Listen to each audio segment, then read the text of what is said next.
నియోజకవర్గం మార్చడంతో టెన్షన్ పడిన deputy CM నారాయణస్వామికి తిరిగి సిట్టింగ్ సెగ్మెంట్ నుంచి పోటీ చేసే అవకాశం దక్కింది. అమ్మయ్య అని ఊపిరి పీల్చుకునే లోపే ఉప ముఖ్యమంత్రికి మరో టెన్షన్ మొదలైంది. ఇన్ని రోజులు తిరుగులేదనుకున్న నియోజకవర్గంలో ఆయనకి కష్టాలు మొదలయ్యాయి. ప్రస్తుతం జీడి నెల్లూరు నియోజకవర్గంలో ఆయనపై అసమ్మతి భగ్గుమంటోంది. నారాయణస్వామిని వ్యతిరేకిస్తున్న వైసీపీ నేతలు రోడ్డెక్కి మరీ నిరసనలు తెలుపుతున్నారు. ఎన్నికల్లో నారాయణస్వామికి పనిచేసే ప్రసక్తే లేదని అల్టిమేటం ఇస్తున్నారు. దాంతో డిప్యూటీ దిక్కులు చూడాల్సి వస్తోందట.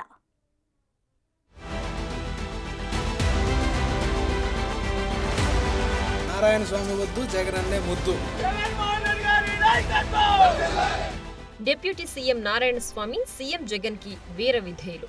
తమిళ మాల సామాజిక వర్గానికి చెందిన ఆయన అవసరమైనప్పుడల్లా ఆ కార్డు బయటకు తీసి ప్రత్యర్థులపై విరుచుకుపడుతుంటారు.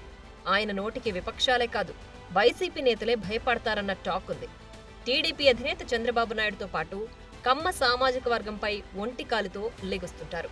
ఆ తిట్ల పురాణాలతోనే ఆయన జగన్ కు అత్యంత సన్నిహితుడయ్యారు అంటారు.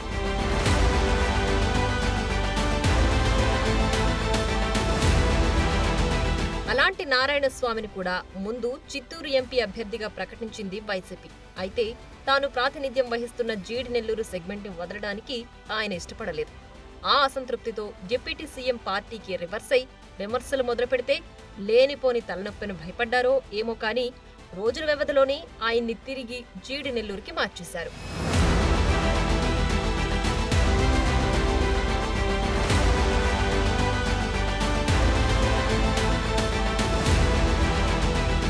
డిప్యూటీ సీఎం నారాయణస్వామికి ఇప్పుడు సంతోషం లేకుండా చేస్తున్నారట జీడి నెల్లూరు వైసీపీలోని అసమ్మతి నేతలు.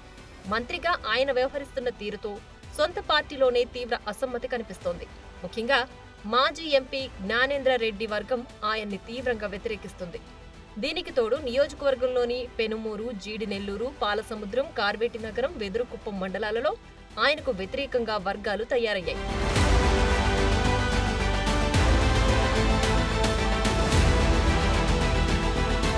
టికెట్ కేటాయింపులు మొదలు కాక ముందు నుంచే ఆ అసమ్మతి నేతలు నారాయణస్వామికి టికెట్ ఇవ్వద్దని పార్టీ సీనియర్ మంత్రి అయిన పెద్దిరెడ్డి ఇంటి చుట్టూ పలుమార్లు ప్రదక్షిణలు చేశారు.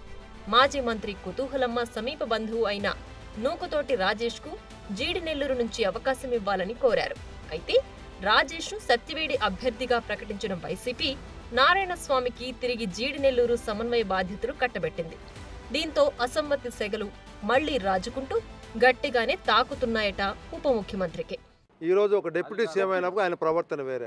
ఇప్పుడు ఆయన ప్రవర్తన డిప్యూటీ సీఎం అవుతానే ఎంతసేపు ఏమంటే ఏదైనా సమస్య ఎవరిని ఎత్తుకోబోతే సామాన్య క్యాడరు, సామాన్య ప్రజలు నన్ను చూసి ఓటేలేదు, మీరు జగన్మోహన్ రెడ్డి చూసి ఓటే ఉండి అని గెట్అవుట్ అని బయట పోవడం, నువ్వు ఆ గ్రూప్ అనడం, ఈ గ్రూప్ అనడం ఏంది ఇది? ఇప్పుడు కంచుకోట ఇది. ఇప్పుడు ఎట్లా కంచుకోవటం లాంటి నియోజకవర్గాన్ని ఈరోజు ఆయన నాశనం చేసేసి ఈరోజు ఆయన ప్రతి ఊర్లో ఆయనకి కూడా భజన పరులు ఉంటాడు, వాడిని దగ్గర చేర్చేది. స్వామి గారికి అన్నీ చెప్పినాం, స్వామి గారికి అన్నీ తెలుసు, అన్నీ ఆయన ఎందుకంటే అన్నే దానికి ఇంకా అన్నీ చూసుకోవాల్సిన బాధ్యత అన్నగారి పేరు ఉంది కాబట్టి అన్నకి అన్నీ చెప్పడం అయింది. జగనన్న పరిగణనలోకి తీసుకొని మాలాంటి కార్యకర్తలను గుర్తించి క్యాండిడేట్ని మార్చాల్సిందిగా మేము మనస్ఫూర్తి కోరుతున్నాం. మేము జగనన్న కోసం సస్తాము, కానీ ఇలాంటి నారాయణ స్వామి మాత్రం స్వీకరించేది లేదు. జగనన్న ముద్దు, నారాయణ స్వామి వద్దు. మనందరం ఇన్ని రోజులు పడిన బాధలకి ఖచ్చితంగా పోరాడైనా సరే మన ఆత్మగౌరవాన్ని మనం కాపాడుకుంటాం. మనం ఎవరి చేతిలో అయితే బందీగా ఉన్నామో ఈ గత 4.5 సంవత్సరంగా మనందరికి కూడా మంచి రోజులు వస్తాయి. మన పోరాటం అయితే ఆగదు. సామాన్యుడు పడిన బాధల కోసమైనా సరే ఈ పోరాటంలో మాత్రం వెనక్కి వచ్చే ప్రశ్నే లేదు. జీడి నెల్లూరు మండల కేంద్రంలో రహదారి మీద అసమ్మతి వర్గం నారాయణస్వామికి వ్యతిరేకంగా నినాదాలు చేస్తూ ఆందోళన నిర్వహించింది. జగన్ ముద్దు, నారాయణస్వామి వద్దు అన్న స్లోగన్లతో హోరెత్తించింది.